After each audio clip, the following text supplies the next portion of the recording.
La robe avait été cousue pendant 3 nuits d'affilée. Cora le savait. Elle était restée éveillée aux côtés de Dame Aldwyn. C'était la couturière du village qui l'avait élevée après la mort de ses parents. Cora tenait la bobine de fil. Pendant ce temps, les doigts agiles de la vieille femme parcouraient le tissu de lin crème. Le long de l'ourlet, il y avait une broderie au fil d'or. Ce n'était pas de la soie, ce n'était pas du velours, ce n'était pas le genre de tissu que portaient les filles de seigneur lorsqu'elles entraient dans la grande salle du château Vera. Mais c'était le plus beau qu'elles avaient. Et les mains qui l'avaient confectionné étaient pleines d'amour. Elle était arrivée au château cet après-midi-là. Elle n'avait qu'une seule malle, une invitation manuscrite, et un cœur qui battait bien trop fort pour son propre bien. L'invitation venait de Dorian Ashvale, fils du seigneur Ashvale. C'était un bêta de haut rang de la meute Veyrat. C'était aussi l'homme qui avait passé 2 ans à visiter le village de Cora. Il lui apportait de modestes cadeaux, parlait doucement et promettait avec ferveur.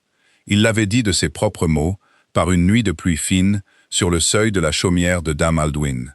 Il avait dit qu'il la présenterait à la meute, qu'il la choisirait devant tout le monde, que peu importait qu'elle soit une oméga sans famille, sans titre, sans meute d'origine, que ce qui comptait, c'était elle.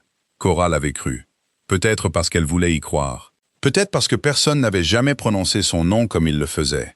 Peut-être parce qu'elle avait 23 ans et un cœur qui n'avait pas encore appris à se méfier des promesses faites à la lueur des bougies. Le grand banquet du croissant de lune avait lieu 1 fois par an au château Vera. C'était l'occasion pour les seigneurs et les alphas, des meutes voisines de se réunir. Ils forgeaient des alliances, célébraient la lune et, le plus souvent, annonçaient des liens. C'était une nuit de choix, une nuit où le destin de beaucoup était scellé devant des centaines de témoins. Et Dorian lui avait demandé de venir. La salle était immense. Cora se tint à l'entrée. Ce moment lui parut bien trop long. Elle regardait les torches qui brûlaient dans des appliques en fer forgé le long des murs de pierre. Elle regardait les bannières des meutes qui descendaient du plafond, touchant presque le sol. Le vert et l'argent de la meute Veyrath, le rouge profond et l'or de la meute Moray, le bleu sombre de la meute Cairn. Elle regardait les longues tables couvertes de nourriture et de vin. Elle regardait les musiciens dans un coin, jouant du luth et de la flûte avec des doigts habiles. Il y avait des centaines de personnes. Elle les sentit avant de les voir individuellement. L'odeur des loups de haut rang était distincte. Elle portait des notes de bois, de fer, de terre, et quelque chose qu'elle ne pouvait nommer, mais qu'elle reconnaissait instinctivement comme le pouvoir. La sienne, en comparaison, était simple. Des herbes des champs, du lin lavé, la faible odeur de cire de bougie de la chaumière de Dame Aldwyn. Rien qui n'attirerait l'attention. Elle trouva Dorian près de la colonne centrale. Il parlait avec 2 hommes portant des capes de seigneur. Quand il la vit, il y eut une seconde, une seule seconde, où quelque chose traversa son visage. Elle ne parvint pas à le déchiffrer.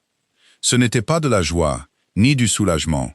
C'était quelque chose qui ressemblait plus à du calcul. Elle se dit qu'elle avait imaginé, Cora.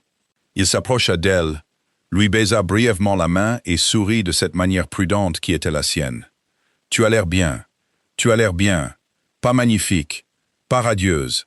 Pas ce qu'elle avait espéré entendre pendant 3 nuits sans sommeil. Merci, dit-elle doucement. Il la guida vers un siège à l'une des tables latérales. Pas à côté de lui à la table principale, où siégeaient les seigneurs et leurs compagnes, mais plus en retrait, parmi des visages qu'elle ne reconnaissait pas. Des gens qui regardaient sa robe de lin et détournaient le regard aussi vite. Elle s'assit, les mains jointes sur ses genoux. Elle se dit que ce n'était pas grave, que la soirée ne faisait que commencer, qu'il s'occupait simplement de ses obligations avant de pouvoir être vraiment avec elle. Elle attendit pendant le premier plat. Elle attendit pendant le second. Le vin était bon, sombre et chaud, avec un goût de mûr et quelque chose de résineux qu'elle ne pouvait nommer. Elle en but une seule coupe, lentement.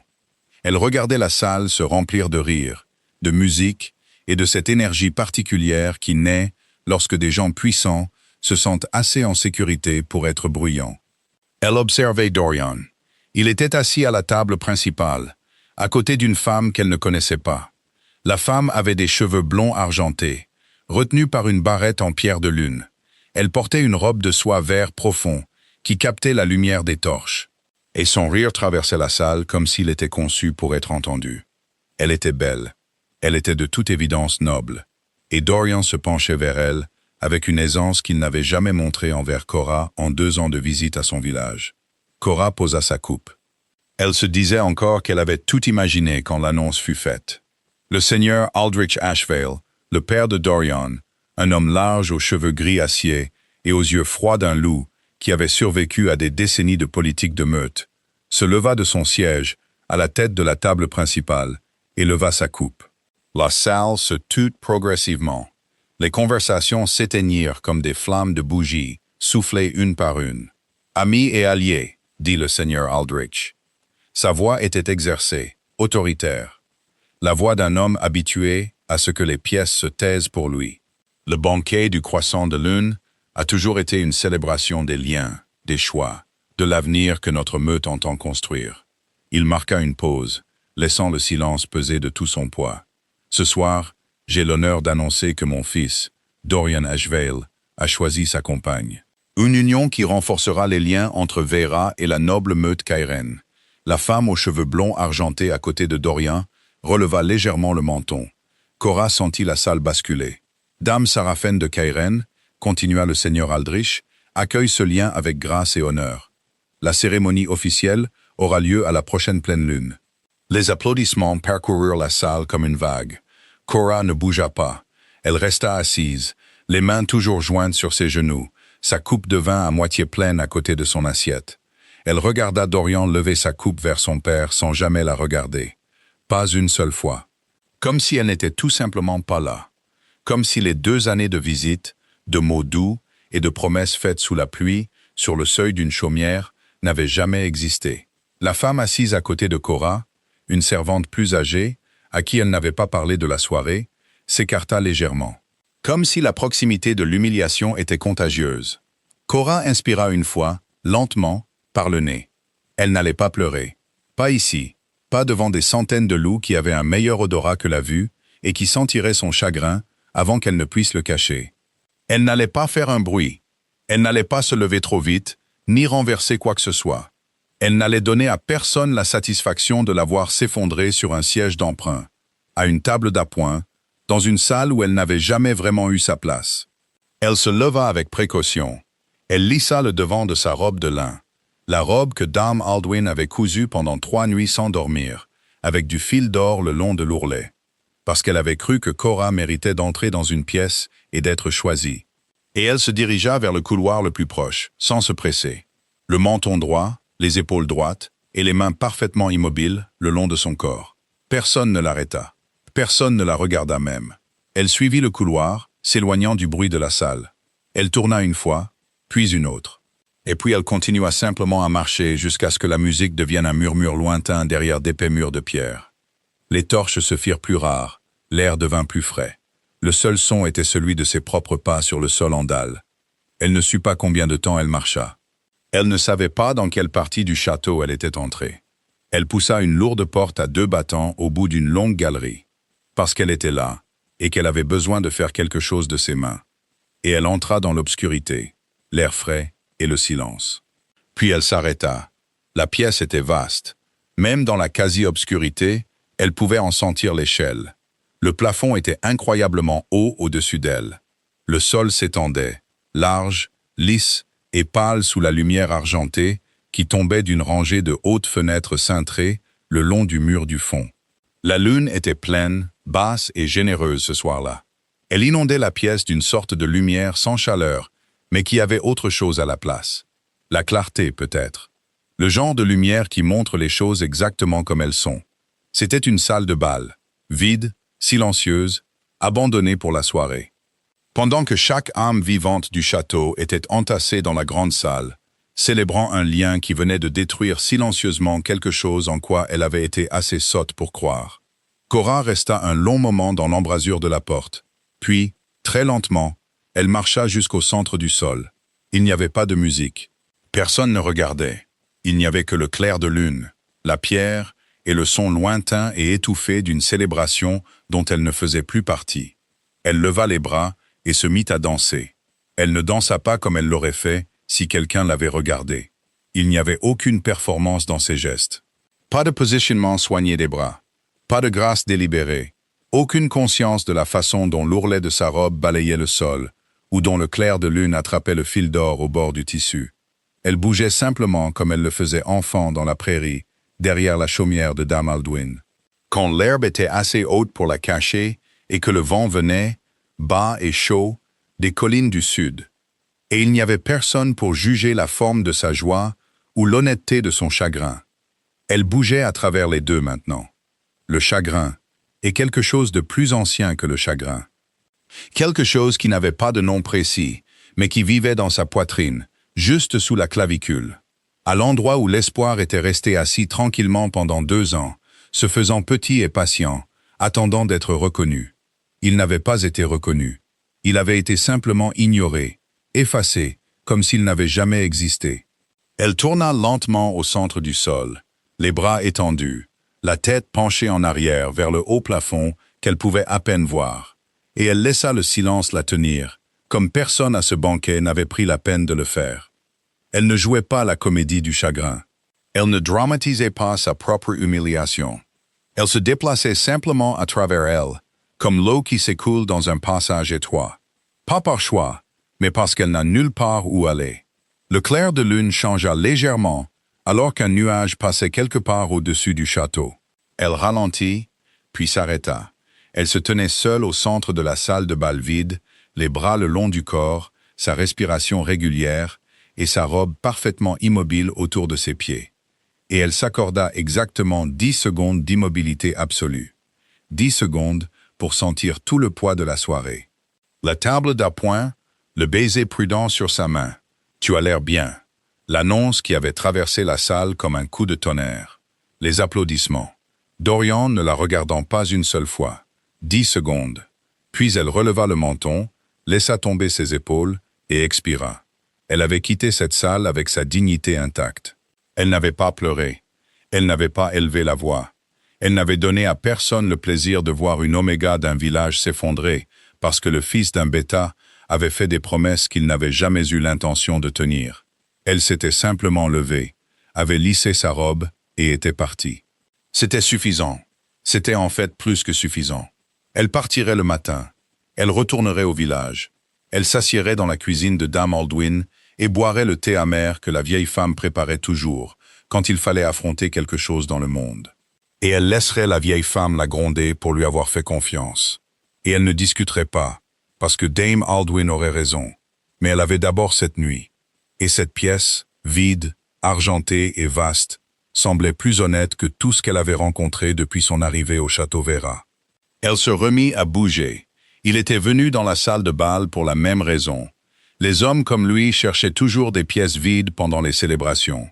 Pour le calme, Lucien de Vera n'appréciait pas le grand banquet du croissant de lune. Il le supportait, ce qui n'était pas la même chose. Il le supportait parce que c'était son château, la tradition de sa meute, son obligation en tant que roi alpha d'être présent. Quand les seigneurs et les alliés se rassemblaient, mangeaient sa nourriture, buvaient son vin, et se rappelaient que la couronne reposant dans la crypte sous la tour appartenait à l'homme, se tenant au centre de la pièce. La présence était politique. La visibilité était le pouvoir, ou du moins sa représentation. Mais il se représentait depuis avant le premier plat. Et au moment où le seigneur Aldrich Ashvale fit son annonce et que la salle éclata en bruit de félicitations, Lucien s'était déjà discrètement excusé de la table d'honneur. Personne ne l'arrêta. Il le faisait rarement. Il portait en lui une qualité particulière d'immobilité. Quelque chose dans sa façon d'occuper l'espace qui communiquait sans mots qu'il avait pris une décision et que cette décision était finale. Son second, Caspien, avait tenté une fois de le décrire à un seigneur en visite. Ce dernier avait demandé pourquoi le roi Alpha semblait se déplacer dans les pièces comme si elles avaient été construites spécialement pour lui. Parce qu'elles l'étaient, avait dit Caspien. Ce qui n'était pas précisément ce que le seigneur en visite avait voulu dire, mais ce n'était pas faux non plus. Lucien traversa la galerie sans torche. Il n'en avait pas besoin. Sa vision dans l'obscurité était précise et sans effort. L'avantage particulier d'un loup, dont la lignée était plus ancienne et plus profonde que la plupart des familles nobles actuellement à ces tables. Il avait cartographié ce château depuis l'enfance. Chaque couloir, chaque escalier, chaque chambre qui se connectait à chaque autre chambre, par des passages que les architectes avaient depuis longtemps oubliés et que les serviteurs n'avaient jamais connus. Il savait où il allait avant d'arriver. La salle de bal était sa salle de réflexion. Elle l'était depuis qu'il était enfant. Il regardait son père en arpenter la longueur pendant les hivers difficiles, résolvant des problèmes qui ne se résoudraient pas en présence de conseillers, de politiciens et du bruit constant d'une meute dirigeante. Il y avait quelque chose dans ces dimensions, le plafond, les fenêtres, le sol, qui rendait tout le reste proportionné, plus petit, gérable. Il poussa les lourdes portes à 2 battants et entra, et s'arrêta. Il y avait quelqu'un dans sa salle de bal. Son premier instinct fut immédiat et sans mots. Une intensification de l'attention qu'il avait appris au fil des ans à ne pas exprimer extérieurement. Il resta simplement très immobile dans l'embrasure de la porte et regarda. Une femme, jeune, la vingtaine peut-être, une robe de lin crème avec un fil d'or à l'ourlet. Ce qui lui indiqua qu'elle ne faisait pas partie de ses invités nobles, mais qu'elle avait clairement fait un effort. Des cheveux sombres lâchés sur ses épaules.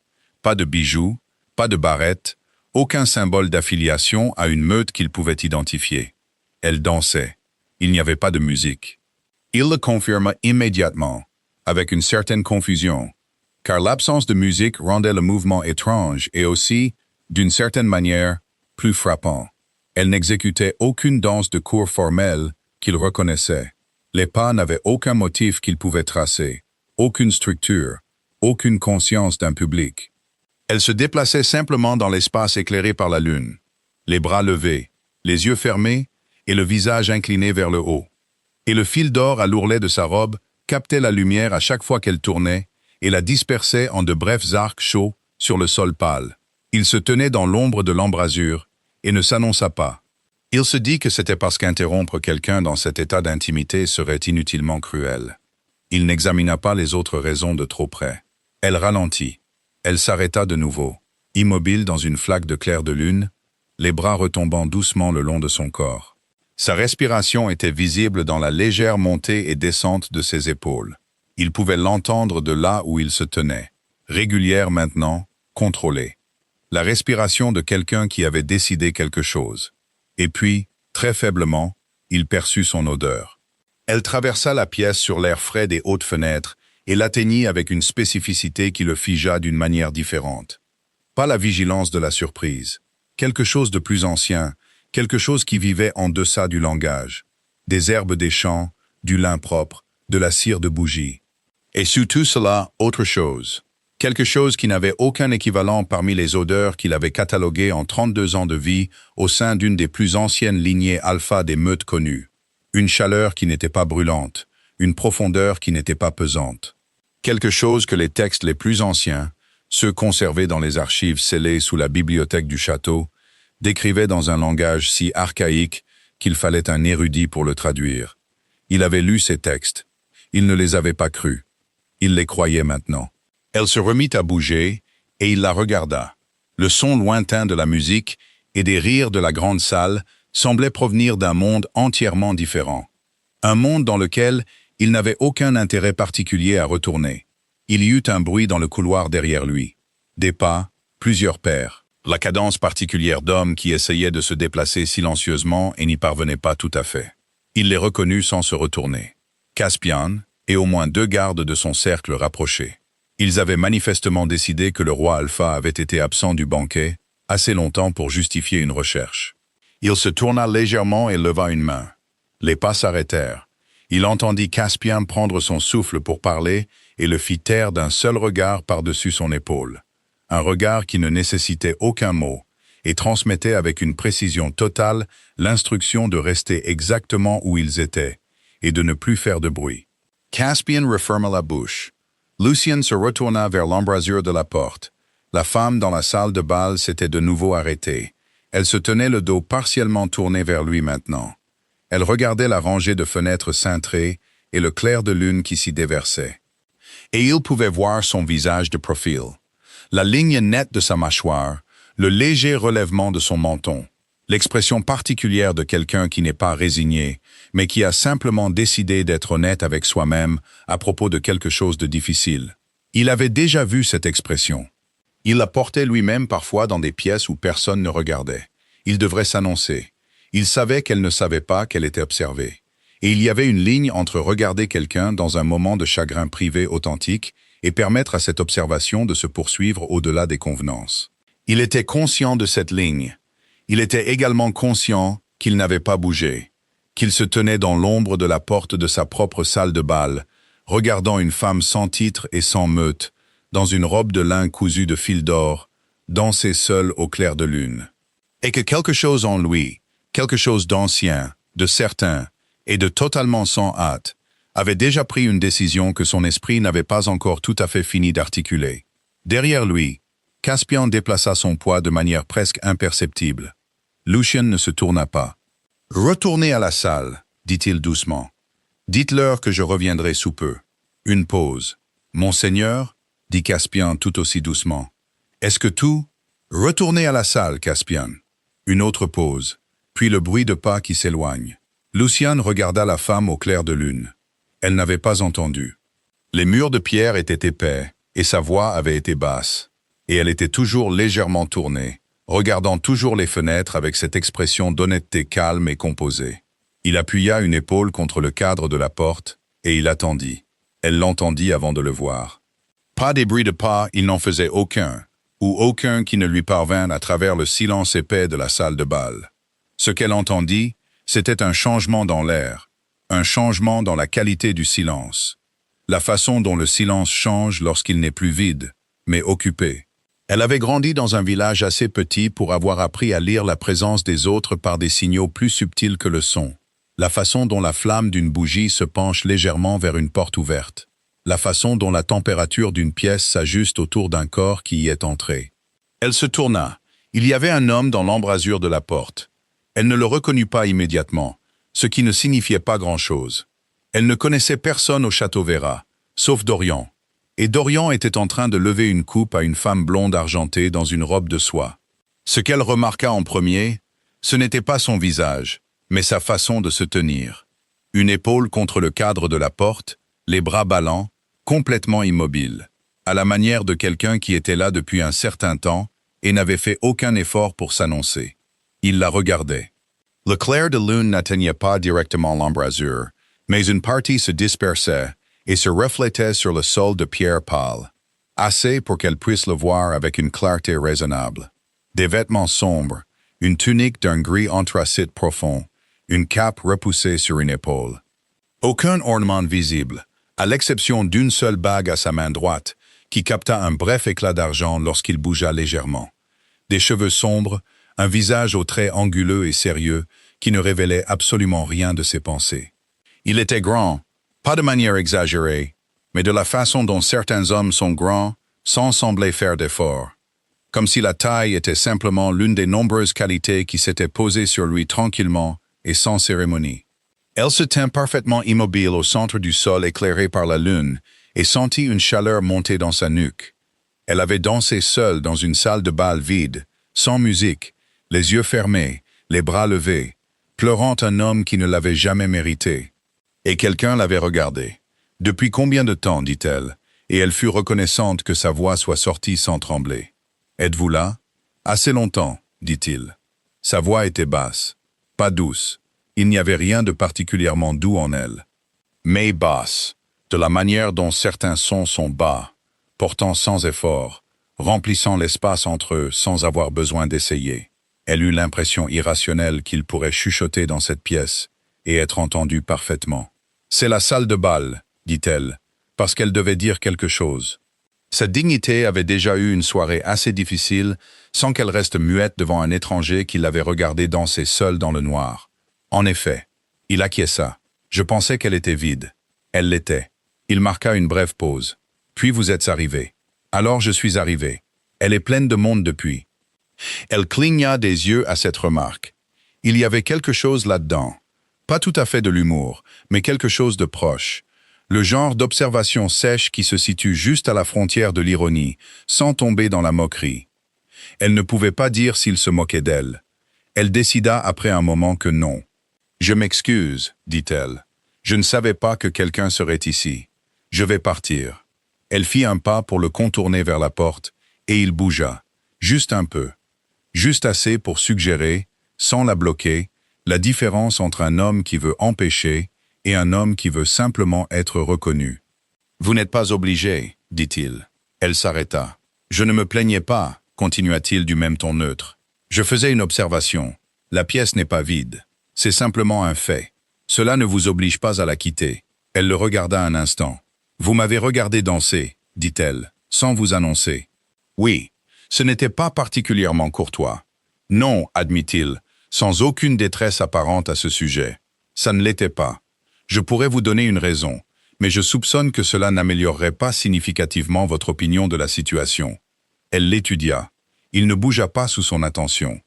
Il resta simplement là, et la laissa le regarder avec la patience particulière de quelqu'un qui n'a jamais de sa vie ressenti le besoin de combler un silence. « Essayez quand même, dit-elle. » Quelque chose changea sur son visage. Pas tout à fait un sourire, mais son précurseur. La faible suggestion de mouvement au coin de sa bouche, qui pourrait, dans d'autres circonstances, devenir quelque chose de plus chaleureux. « Vous ne jouiez pas la comédie, dit-il. Les gens qui savent qu'ils sont observés jouent la comédie. Même lorsqu'ils croient être seuls, la plupart des gens jouent pour un public imaginaire. Vous, non. » Cela semblait valoir la peine d'être observée. Elle resta silencieuse un moment. « Ça, dit-elle lentement, c'est soit une observation sincère, soit la forme de flatterie la plus inhabituelle que j'ai rencontrée. Je ne flatte pas, dit-il. Je trouve que c'est une perte de temps qui pourrait être consacrée à dire des choses exactes. » Elle le regarda encore un long moment. Il n'avait toujours pas bougé de l'embrasure de la porte, gardait toujours la même posture détendue et sans hâte. Il la regardait toujours de ses yeux sombres, qui ne révélaient presque rien, et communiquaient pourtant tout. « Qui êtes-vous » demanda-t-elle. Quelque chose traversa son visage à ce moment-là. Pas de la surprise exactement, plutôt la brève reconnaissance privée d'un homme rencontrant quelque chose qu'il n'avait pas anticipé et le trouvant considérablement plus intéressant que ce qu'il avait anticipé. « Lucian, dit-il. Juste le nom, rien d'attaché. Pas de titre, pas d'affiliation à une meute, pas de fils de ou de seigneur de. Simplement Lucian. La façon dont quelqu'un donne un nom quand il veut qu'il soit reçu comme une personne plutôt que comme une position. Cora, dit-elle, car cela semblait juste. Il inclina légèrement la tête. Pas une révérence. Trop minimale pour ça. Trop mutuelle. Une reconnaissance. Vous étiez au banquet. Il le dit. Ce n'était pas une question. La chaleur dans son cou se transforma en quelque chose de plus frais. Oui, vous êtes parti tôt. J'en avais assez vu. Il n'insista pas. Ne demanda pas ce qu'elle avait vu, ni pourquoi cela avait été suffisant pour la chasser d'une célébration vers une salle de bal vide à l'autre bout du château. Il accepta simplement la déclaration avec cette même patience sans hâte, et laissa le silence s'installer à nouveau, sans inconfort apparent. Elle constata, à sa propre légère irritation, qu'elle voulait le combler. « Le fils du Seigneur », dit-elle avant d'avoir pleinement décidé de le faire. « Dorian Ashvale, il m'a invité ici. Il y a eu des choses qu'il a dites sur une période de temps qui m'ont amené à croire que la soirée se déroulerait différemment. » Elle s'arrêta. Elle n'avait pas l'intention d'en dire autant. « Je m'excuse. Vous n'avez rien demandé. »« Non, dit-il. Mais je ne suis pas désolé que vous me l'ayez dit. » Elle baissa brièvement les yeux sur le sol, puis le regarda de nouveau. « Il a annoncé un lien ce soir avec une femme de la meute caïrène. »« James Seraphin, » dit Lucian. Elle le regarda vivement. « Vous la connaissez? Je connais tout le monde à mes tables. Ces tables. » Elle l'entendit une demi-seconde après qu'il l'eut dit, et la compréhension arriva lentement. Pas de façon dramatique, pas avec une vague d'embarras, mais régulièrement, comme l'eau froide qui monte. Elle le regarda de nouveau. La bague à sa main droite, la qualité de son immobilité, la façon dont les gardes, qu'elle avait à moitié remarqués dans le couloir derrière lui, s'étaient retirés à ce qu'elle ne pouvait supposer être qu'un seul geste. Ses tables, sa salle de bal. « Vous êtes le roi Alpha, dit-elle. »« Oui, dit-il. » Elle attendit qu'une réaction secondaire arrive, la mortification peut-être, d'avoir dansé seule dans le noir pendant que le roi Alpha regardait depuis l'embrasure, ou de s'être plainte à lui de Dorian Ashvale comme s'il était un étranger dans une taverne qui avait posé la bonne question au bon moment. La mortification ne vint pas. Ce qui vint à la place fut quelque chose de plus calme et de considérablement plus difficile à nommer. Elle lui avait dit la vérité sur sa soirée sans savoir qui il était. Et il l'avait écouté. Vraiment écouté.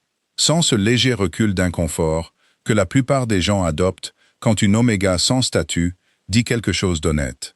Et il n'avait pas détourné le regard. « Je me suis plutôt ridiculisé, dit-elle. Devant vous.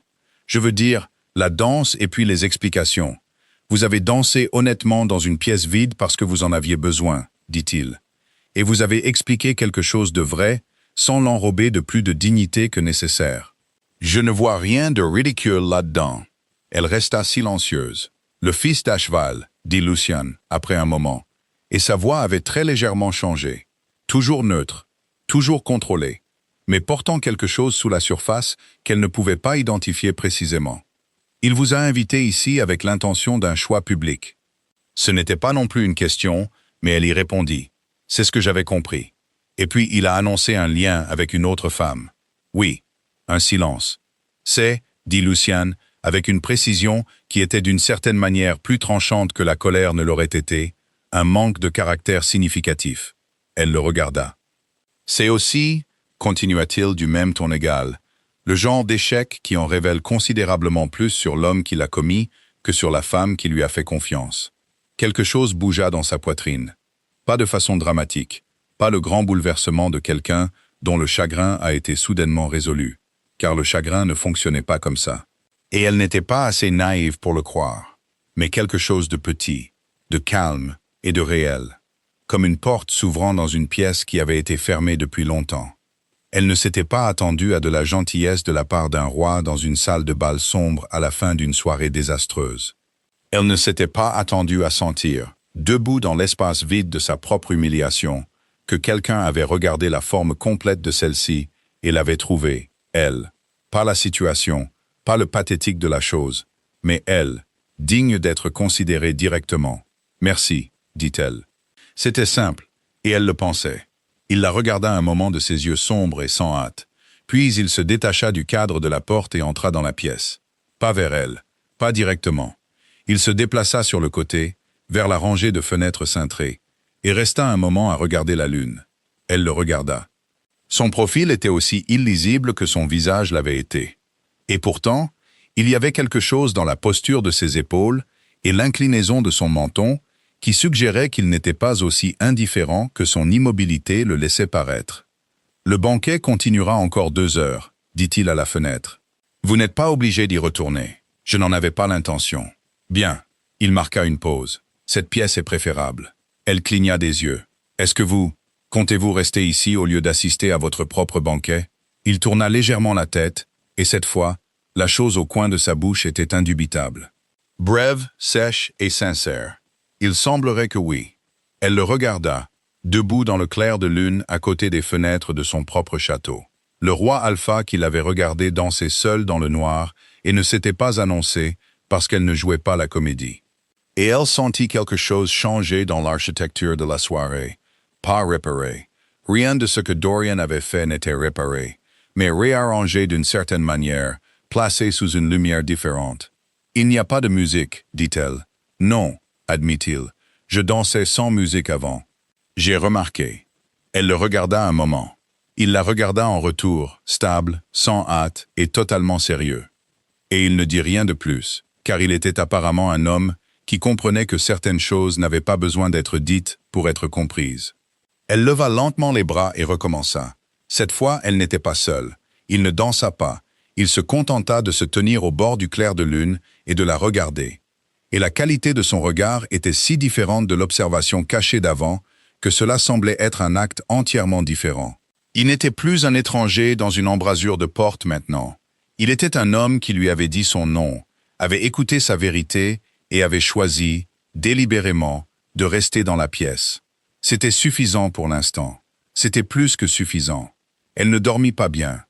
La chambre qu'on lui avait donnée, une modeste chambre d'amis dans l'ailette, mur de pierre, un lit étroit avec des couvertures de laine, une seule fenêtre donnant sur la cour intérieure, avait le froid particulier des pièces nettoyées régulièrement, mais rarement occupées.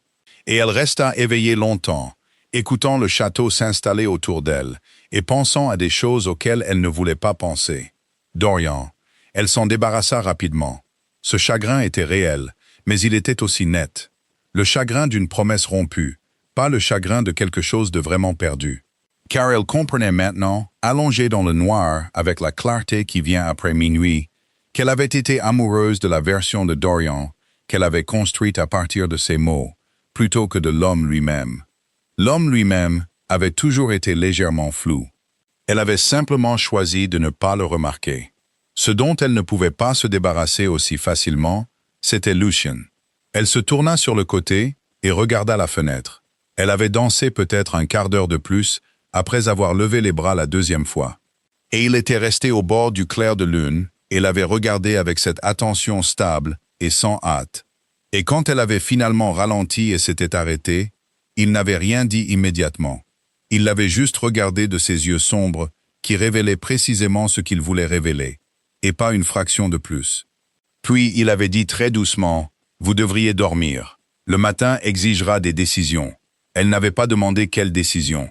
Elle avait le sentiment qu'il n'aurait pas répondu avec plus de précision que ce qu'il jugeait nécessaire. Elle avait simplement hoché la tête et il l'avait raccompagnée. Pas s'escorter exactement, mais se déplaçant à ses côtés dans le couloir d'une manière qui rendait la distinction sans importance, jusqu'à l'escalier de l'aile est. Puis il avait incliné la tête de cette manière minimale et mutuelle qui était la sienne, et était retourné vers les obligations qui attendaient un roi alpha à la fin de son propre banquet. Elle était restée au bas de l'escalier et l'avait regardé partir. Elle s'était dit qu'elle notait simplement la sortie, ce qui était une information utile pour le matin. Elle ne s'était pas convaincue. Elle se leva avant l'aube. La cour sous sa fenêtre était grise et immobile, une fine brume reposant bas sur les pavés. Et elle pouvait entendre les sons lointains du château qui commençait sa journée. Le marteau d'un forgeron quelque part dans la cour extérieure, le grincement d'une porte, les voix basses de la garde changeant leur tour. Elle enfila ses vêtements de voyage, plia soigneusement la robe de lin crème et la replaça dans sa malle. Et elle s'assit un moment sur le bord du lit, les mains sur les genoux. Elle irait aux écuries. Elle s'arrangerait pour son cheval. Elle partirait avant que les invités nobles du château ne se réveillent, ne s'habillent et ne descendent pour le repas du matin servi dans la grande salle.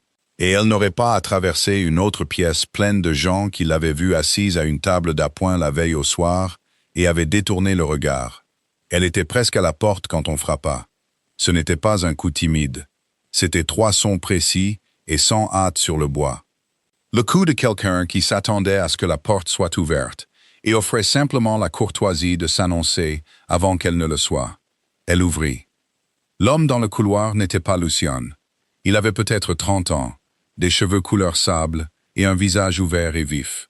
Il portait actuellement une expression de politesse professionnelle, tendue sur quelque chose qui aurait pu être une véritable curiosité. Il portait les couleurs de la meute Vérotte, vert profond et argent, et se tenait avec l'assurance facile de quelqu'un habitué à délivrer des messages que les gens n'attendaient pas. « Maîtresse Cora, dit-il, je suis Caspian. Je suis le second du roi Alpha. » Une brève pause. Il a demandé que vous vous joigniez à lui pour le repas du matin dans le salon Est, pas dans la grande salle. Elle le regarda. « C'est, » ajouta Caspian, avec un léger ajustement de son expression agréable, qui suggérait qu'il choisissait ses mots avec soin. « Une invitation, pas une convocation. » Il a été très précis sur cette distinction. Elle le crut. C'était précisément le genre de distinction que Luciane considérerait comme importante. « Le salon Est, dit-elle. Je peux vous montrer le chemin. » Le salon Est était une pièce plus petite que ce à quoi elle s'était attendue. Pas intime exactement, car rien dans un château de cette taille ne pouvait être vraiment intime, mais proportionné pour la conversation plutôt que pour la cérémonie. Une table ronde près de la fenêtre, 2 chaises, un feu brûlant déjà dans l'âtre malgré l'heure matinale, un assortiment de pain, de fromage et de fruits secs, et un pot de quelque chose qui fumait doucement et sentait les herbes. Lucien était déjà là. Il se tenait à la fenêtre quand elle entra, regardant la cour en contrebas, vêtue plus simplement qu'elle ne l'aurait cru. Tunique sombre, pas de cape. La bague en argent à sa main droite était la seule chose qui captait la lumière du matin.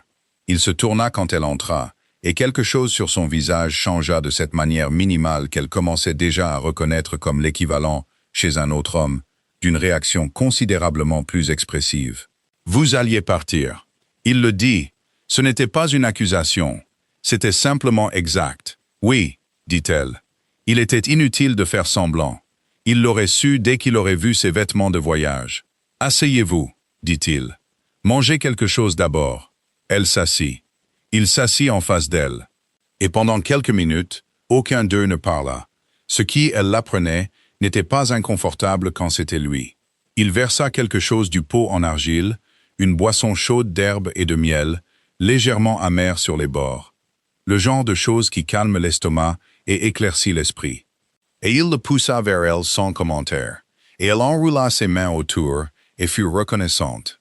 La famille Ashvale, dit Lucien alors qu'elle avait un peu mangé, fait l'objet de l'attention de mon conseil depuis un certain temps. Il le dit comme il disait la plupart des choses, d'un ton neutre, précis, sans émotion visible. Il y a des préoccupations concernant leur conduite envers les membres de rang inférieur au sein de la structure de la meute, spécifiquement en ce qui concerne les promesses faites pour assurer la loyauté ou la coopération, suivies d'un manquement à honorer ces promesses. Elle resta immobile un moment. « Vous êtes en train de me dire, dit-elle lentement, que Dorian a déjà fait ça. Je vous dis que le schéma existe. Il dit que les détails sont une question de délibération continue du Conseil et non quelque chose que je partagerai avec quiconque en dehors de cette délibération. » Il marqua une pause. « Je vous dis aussi que ce qui vous est arrivé hier soir n'était pas un échec isolé du caractère d'un seul homme. Cela faisait partie de quelque chose de plus grand, et ce n'était pas votre faute, et ce n'était pas invisible pour les personnes qui ont l'autorité de s'en occuper. » Elle posa sa tasse avec précaution. « Pourquoi me dites-vous cela ?» Il la regarda un moment de ses yeux sombres et stables. « Parce qu'on vous devait l'honnêteté hier soir, et qu'on vous a donné le contraire, dit-il. Et parce que je trouve que je m'oppose à l'idée que vous quittiez ce château en croyant que ce qui s'est passé reflète quelque chose d'insuffisant en vous plutôt que quelque chose de corrompu en lui. » Le feu dans l'âtre bougea et se tassa. Dehors, la brume commençait à se lever de la cour. La pâle lumière du matin trouvait les arêtes de la pierre et les rendait nettes. « C'est un long trajet pour retourner à votre village, dit Lucien. Une demi-journée, dit-elle. Je l'ai déjà fait. Oui, il resta silencieux un moment. Je voudrais vous demander quelque chose, et je veux que vous compreniez que votre réponse ne changera rien à ce que je viens de vous dire, et ne sera pas considérée comme un engagement de quelque nature que ce soit. Elle le regarda. Demandez. Accepteriez-vous de rester, dit-il. Pour quelques jours. Pas en tant qu'invité de la meute au sens formel. Simplement ici, dans le château. Pendant que le conseil délibère sur l'affaire Ashvale, et pendant que vous décidez de votre prochaine étape. Elle l'étudia. Pourquoi, dit-elle. Il resta silencieux un moment, de la manière dont elle commençait à comprendre qu'il choisissait la précision plutôt que la commodité. Parce que votre odeur, dit-il, n'est pas quelque chose que j'ai déjà rencontré. Et je ne dis pas cela pour vous impressionner ou vous déstabiliser. Je le dis comme un fait. Et en tant que roi alpha, dont la lignée porte des responsabilités que la plupart des gens dans ce château ne comprennent pas entièrement. C'est un fait que je ne peux pas, en bonne conscience, simplement laisser sortir par la porte et sur un cheval, avant d'avoir eu l'occasion de le comprendre. Elle le dévisagea. « Mon odeur, dit-elle. »« Oui, vous me gardez ici à cause de mon odeur. » Le coin de sa bouche bougea. « Je vous invite à rester, dit-il. À cause de votre odeur. Il y a une différence significative, et je voudrais à nouveau souligner que la réponse « non » est entièrement à votre disposition. » Elle le regarda à travers la table ronde, avec le feu qui brûlait à côté d'eux, la brume qui se levait dehors, et le château qui s'éveillait autour d'eux. Et elle pensa à la cuisine de Dame Aldwin, au thé amer et aux 3 nuits de couture qui avaient produit une robe qu'elle avait repliée dans une malle à l'aube. Et elle pensa à Dorian disant « Tu as l'air bien », et ne la regardant pas une seule fois pendant l'annonce. Et elle pensa à une salle de bal vide, au clair de lune, et à un homme dans une embrasure de porte qui l'avait regardée danser parce qu'elle ne jouait pas la comédie. « Qu'est-ce que ça veut dire ?» demanda-t-elle. « Mon odeur. Qu'est-ce que vous pensez que ça veut dire ?» Il la regarda fixement. « Je pense, dit-il avec cette honnêteté précise et sans hâte, à laquelle elle commençait à faire confiance précisément parce qu'elle n'essayait jamais d'être plus que ce qu'elle était. Que vous pourriez être quelque chose que les plus anciens registres de mes archives décrivent dans un langage que la plupart des érudits considèrent comme symbolique plutôt que littéral. Il marqua une pause. Je ne suis plus certain qu'ils avaient raison de le considérer comme symbolique. Le feu crépita. Elle prit sa tasse, but la dernière gorgée de tisane chaude, et la reposa. « Je resterai 3 jours, dit-elle. » Quelque chose changea sur son visage. Ce mouvement minimal, cette quasi-expression. « 3 jours, acquiesça-t-il. » Les archives se trouvaient sous la tour est. Lucien l'y emmena lui-même le 2e matin. Il portait une torche dans un escalier si étroit que ses épaules frôlaient presque les 2 murs. Ils descendirent de 2 étages complets sous les fondations du château, dans une chambre qui sentait la vieille pierre, l'encre séchée et la chaleur poussiéreuse particulière des pièces où le papier a été conservé très longtemps. Le plafond était bas et voûté. Les étagères étaient taillées directement dans la roche, et les volumes qui y étaient entreposés étaient reliés en cuir si vieux qu'il était devenu presque noir. Cora se tenait au centre de la chambre et tourna lentement, lisant les dos qu'elle pouvait distinguer à la lueur de la torche. « Ce sont les plus anciens registres de la lignée Veyroth, dit Lucien, en plaçant la torche dans un support mural. Certains d'entre eux sont antérieurs au château lui-même. Ils étaient conservés dans une autre structure, à une autre époque, et ont été déplacés ici lorsque les fondations actuelles ont été posées. » Il se dirigea vers une étagère particulière et fit glisser ses doigts le long des dos sans hésitation. Un homme qui savait exactement où tout se trouvait. Celui-ci. Il sortit un volume et le posa sur la table de lecture au centre de la pièce. Elle vint se tenir à côté de lui et regarda les pages ouvertes. L'écriture était ancienne, pas illisible, mais elle demandait de l'attention. Les lettres avaient une forme légèrement différente de l'écriture moderne. L'encre était passée au brun sur les bords de chaque page. « Ici, dit-il, et il pointa du doigt. Elle lut. Il lui fallut un moment pour déchiffrer la formulation archaïque, puis un autre moment pour comprendre ce qu'elle lisait. Et puis elle resta immobile pendant un long moment.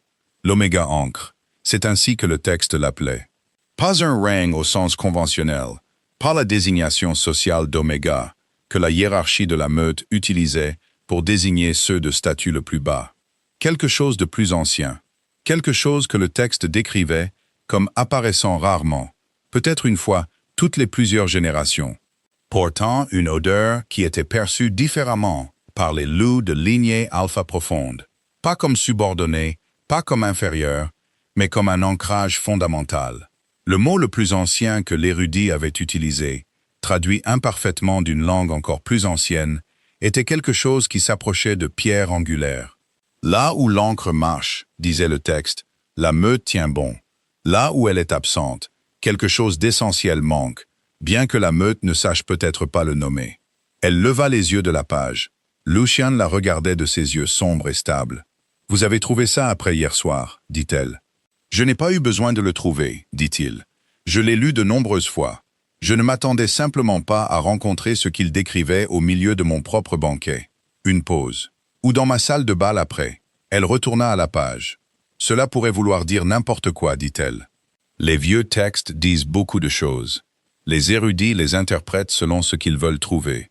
Oui, dit-il, c'est vrai. Il n'argumenta pas davantage, ce qui était plus persuasif qu'un argument ne l'aurait été. Elle pensa à ce qu'elle avait ressenti depuis son arrivée dans ce château. Pas l'humiliation du banquet, mais quelque chose en dessous. Quelque chose qui n'avait rien à voir avec Dorian, l'annonce ou la table d'appoint. Un sentiment de reconnaissance qu'elle n'avait pas pu nommer.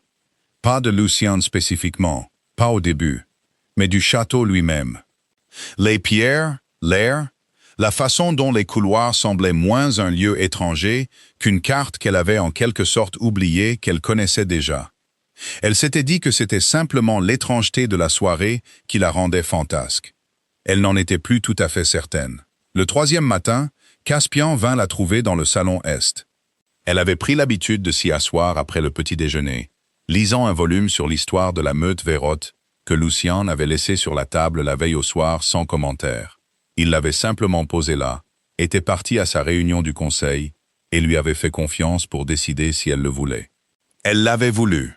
Caspian s'assit en face d'elle avec l'aisance d'un homme qui avait depuis longtemps accepté que son rôle incluait des conversations que son seigneur n'était pas tout à fait prêt à initier lui-même. « Il va vous demander de rester », dit Caspian sans préambule. « Au-delà des 3 jours, j'ai pensé que vous devriez le savoir avant qu'il ne le demande, pour que vous ayez le temps d'y réfléchir sans qu'il vous regarde réfléchir. Ce qui, j'imagine, est quelque peu stressant étant donné qu'il regarde tout avec la même expression. » Elle le regarda. « C'est-il que vous me dites ça? Il ne serait pas surpris, » dit Caspian, ce qui n'était pas précisément une réponse. Il a également résolu l'affaire Ashvale ce matin en conseil. Dorian Ashvale et son père ont été formellement censurés. Le schéma de conduite a été documenté et inscrit dans le registre de la meute. Il y aura des conséquences pour les violations futures. Il marqua une pause. Il voulait que vous le sachiez aussi. Mais il allait vous le dire lui-même ce soir, et j'ai pensé que le matin était mieux. Elle resta silencieuse un moment. « Vous êtes très franc pour un second, » dit-elle. Caspian sourit. C'était un sourire sincère, rapide et chaleureux. Le sourire d'un homme qui trouvait le monde constamment plus intéressant qu'il n'avait l'obligation de l'être. « Je sers Lucien depuis 11 ans, » dit-il. Pendant ce temps, je l'ai vu entrer et sortir de pièces, diriger des réunions de conseil, négocier avec des seigneurs alliés et gérer une meute de plusieurs milliers de loups avec une compétence totale et très peu d'intérêt apparent pour tout cela au-delà de l'obligation. Il marqua une pause. Hier soir, je l'ai vu dire à 3 seigneurs en visite, dont 2 plus anciens que n'importe quel seigneur actuellement en résidence, qu'il avait des affaires à régler. Puis il a passé 2 heures dans le salon Est à me poser des questions sur les protocoles d'intégration à la meute pour les individus sans meute d'origine. Elle se figea. Il demandait, dit Caspian doucement, comment quelqu'un qui n'avait jamais appartenu à une meute pouvait en intégrer une, ce que le processus exigeait. Quels étaient les obstacles? Quels seraient les droits d'une telle personne après l'intégration formelle?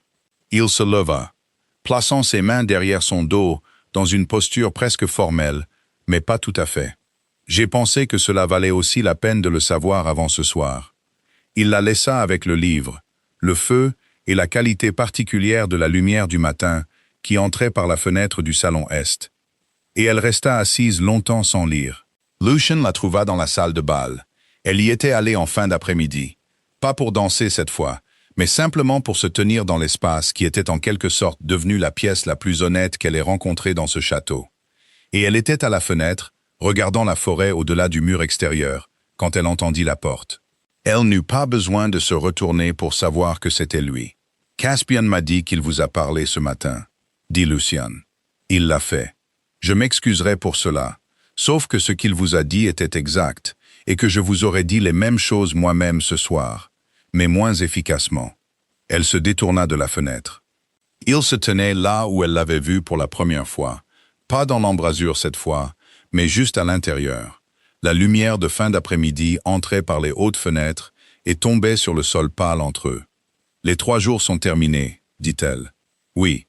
Vous voulez me demander de rester? » « Oui. » Il la regarda fixement. « Bien que je veuille être clair sur ce que je demande, je ne vous demande pas de rester à cause de ce que disent les archives, ou à cause de ce que votre odeur signifie pour la partie la plus ancienne de ma lignée, ou à cause d'une quelconque obligation que les textes décrivent. Ces choses sont réelles, et je n'ai pas l'intention de faire semblant. » Il marqua une pause, et quelque chose sur son visage changea. Pas la quasi-expression, pas le mouvement minimal qu'elle avait appris à lire. Quelque chose de plus ouvert que ça. Quelque chose qui lui coûtait un peu plus. « Je vous demande de rester, parce que pour la première fois depuis de très nombreuses années, je me suis assis en face de quelqu'un, et je n'ai pas voulu que le repas se termine. » La salle de bal était très silencieuse. « Ce n'est pas une déclaration, » dit-il. « Je suis conscient que nous nous connaissons depuis 3 jours et que vous êtes arrivé dans ce château dans des circonstances qui n'étaient pas conçues pour vous laisser une impression favorable de ses occupants. Je ne vous demande pas de ressentir ce que je ressens. Je vous demande de rester assez longtemps pour découvrir si vous pourriez le vouloir. » Elle le regarda. Elle pensa à Dame Aldwin qui méritait une lettre et en recevrait une d'ici la fin de la semaine. Elle pensa au village, à la prairie derrière la chaumière, et à la vie qui avait été petite, honnête, et la sienne. Elle pensa à une robe de lin crème avec un fil d'or à l'ourlet, pliée soigneusement dans une malle, et aux 3 nuits d'amour qui avaient été nécessaires pour la confectionner. Elle pensa aux salles de bal vides, au clair de lune, et à un homme dans une embrasure de porte qui l'avait regardé danser parce qu'elle ne jouait pas la comédie. Qui avait écouté sa vérité sans s'en détourner, et qui avait passé 2 heures la veille au soir à demander à son second comment une femme sans meute pouvait en intégrer une. « Je resterai », dit-elle. Quelque chose traversa le visage de Luciane. Pas la quasi-expression, pas le changement minimal. Quelque chose de sincère et de sans défense qu'elle pensait qu'il ne montrait probablement pas souvent, et qui le fit paraître, pour un bref instant, beaucoup moins comme un roi, et beaucoup plus comme un homme qui avait attendu quelque chose, sans être certain que cela arriverait. Il traversa le sol vers elle, pas rapidement, sans hâte, comme tout en lui était sans hâte. Il s'arrêta à une distance respectueuse, et la regarda de ses yeux sombres, puis il tendit la main. Pas un geste de possession, pas un ordre, simplement une main ouverte, offerte, qui attendait. Elle la regarda un moment, puis elle plaça sa main dans la sienne. La cérémonie officielle d'intégration à la meute eut lieu 6 semaines plus tard dans la grande salle du château Véra, devant les seigneurs et alliés assemblés de la meute vérote. Ce n'était pas une cérémonie de lien. Cela viendrait plus tard en son temps, selon des termes qu'ils avaient discutés tranquillement pendant de nombreuses soirées dans le salon Est, les archives et la salle de bal, où ils avaient pris l'habitude de se promener ensemble après le souper, dans le silence confortable particulier de 2 personnes qui n'avaient plus besoin de combler l'espace entre elles. La cérémonie d'intégration était autre chose. Quelque chose qui, dans les textes les plus anciens, avait un nom qui se traduisait approximativement par la reconnaissance d'une pierre angulaire, la reconnaissance formelle, devant témoins, qu'une femme sans meute avait été vue, valorisée et accueillie. Non pas comme un invité, une pupille ou une obligation, mais comme quelqu'un d'essentiel, quelqu'un qui avait sa place. Cora se tenait au centre de la grande salle dans une robe de velours vert profond. Pas de lin, pas empruntée, mais faite pour elle spécifiquement par la couturière du château, avec la contribution de Dame Aldwin. Celle-ci avait fait le voyage depuis le village et était actuellement assise au premier rang, avec l'expression d'une femme qui avait toujours su que les choses se passeraient ainsi, et qui était assez gracieuse pour ne pas le dire. Luciane se tenait devant elle. Il prit ses 2 mains dans les siennes, ce qui ne faisait pas partie du protocole formel. Et Caspien, debout sur le côté avec le registre de la meute ouvert, choisit de ne pas le mentionner. « Cora de Noack », dit Luciane, de la voix portante qu'il utilisait quand une pièce avait besoin de l'entendre, est connue de cette meute, est vue par cette meute. Est accueillie dans la lignée Veyrath, non par conquête ou obligation, mais par reconnaissance et par choix. Il la regarda, et ses yeux étaient sombres, stables et entièrement honnêtes. Le choix est mutuel. Au premier rang, Dame Aldwin pinça les lèvres d'une manière qui suggérait qu'elle n'allait pas pleurer, et y parvint modérément. Caspian fit une annotation dans le registre de la meute. La salle applaudit. Dorian Ashvale n'était pas présent.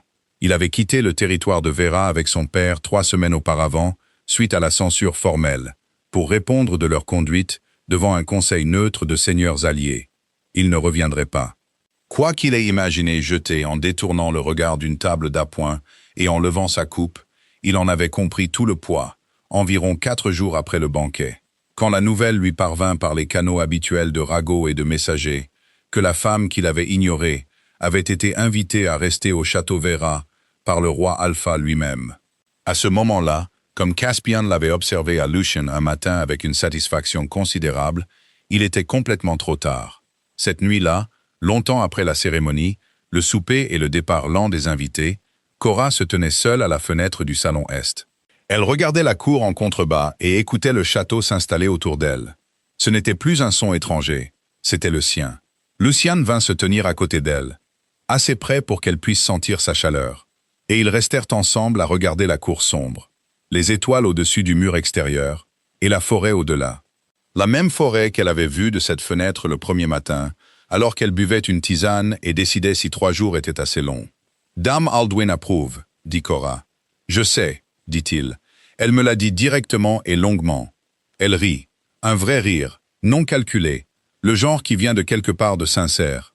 Elle le sentit se tourner pour la regarder quand elle rit, et elle le laissa regarder, car elle avait appris que son regard n'était pas une observation pour le plaisir, mais une attention d'un genre particulier et sérieux. L'attention d'un homme qui avait l'intention de continuer à regarder pendant très longtemps et qui voulait le faire honnêtement. « Plus de salle de bal vide, dit-elle. La salle de bal est à vous quand vous le voulez, dit-il. Vide ou non. Elle se détourna de la fenêtre. Il la regardait de ses yeux sombres et stables. Et elle leva la main et la posa brièvement contre sa mâchoire, la première fois qu'elle touchait son visage. Et il resta très immobile pour cela.